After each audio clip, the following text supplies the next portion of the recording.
But is there one, well, maybe you can pick one album that you said, well, I learned maybe some nice thing that happened while recording that band. You say, hey, that's thing that I learned from, or that's what I really liked, or just maybe a small thing, or songwriting-wise, I don't know. Yeah, I mean, one thing is like when a band comes with 5 liters of moonshine, the first day, you should not drink it, because the next day you're just laying and staring at, you know, the wall and just going, help. Okay. It happened a couple of times, like, you know, a long time since, you know, the last album. Okay, boom, let's drink and talk shit, you know, what happened the last years. And then you just go crazy, you know, and the next day you just can't do anything.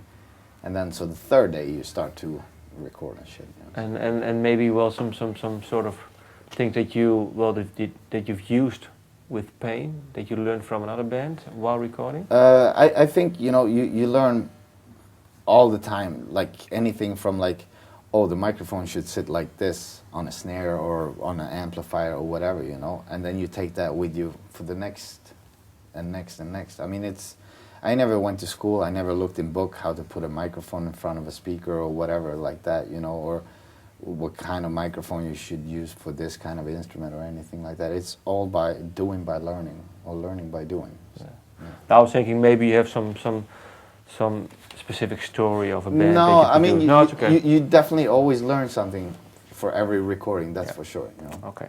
Well, then my last question. The song, Does It Really Matter? You sing you have to feel real bad before you can feel good again. Something you experience yourself? Yeah, a little bit, you know. I mean, I have my uppers and downers, you know. I mean, especially when, you know, I've been going through 2 divorces in the last 10 years because of music and stuff like that, but I still stick with it, you know, because that's what I love to do and that's the only thing I can do, you know. And so you learn with these ups and downs, and that, you know, life is not a bed of roses, you know. It's more, you know, this is the dumbest business ever to be in. There is no business like show business, you know.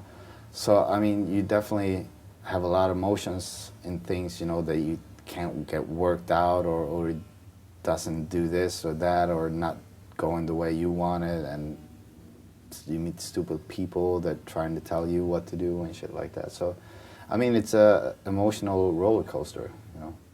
It's not like going to the factory every day where the same thing happens and then go home, you know, and know that you will get a paycheck at the end of the week, you know, and it's going to be the same amount or whatever. It's always struggling with this and that and up and downs, and, you know.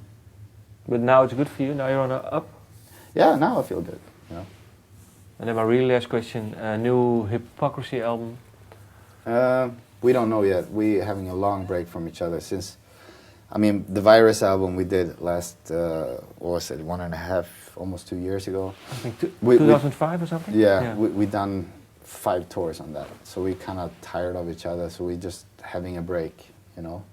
Jorge is concentrating on Immortal stuff right now, you know, and I'm concentrating on Pain. So we'll definitely do another album, but we don't know if it's going to be next year or if we're going to start writing this year. Or we just, everybody's concentrating on their own stuff right now. So no new songs already? No, just ideas up here.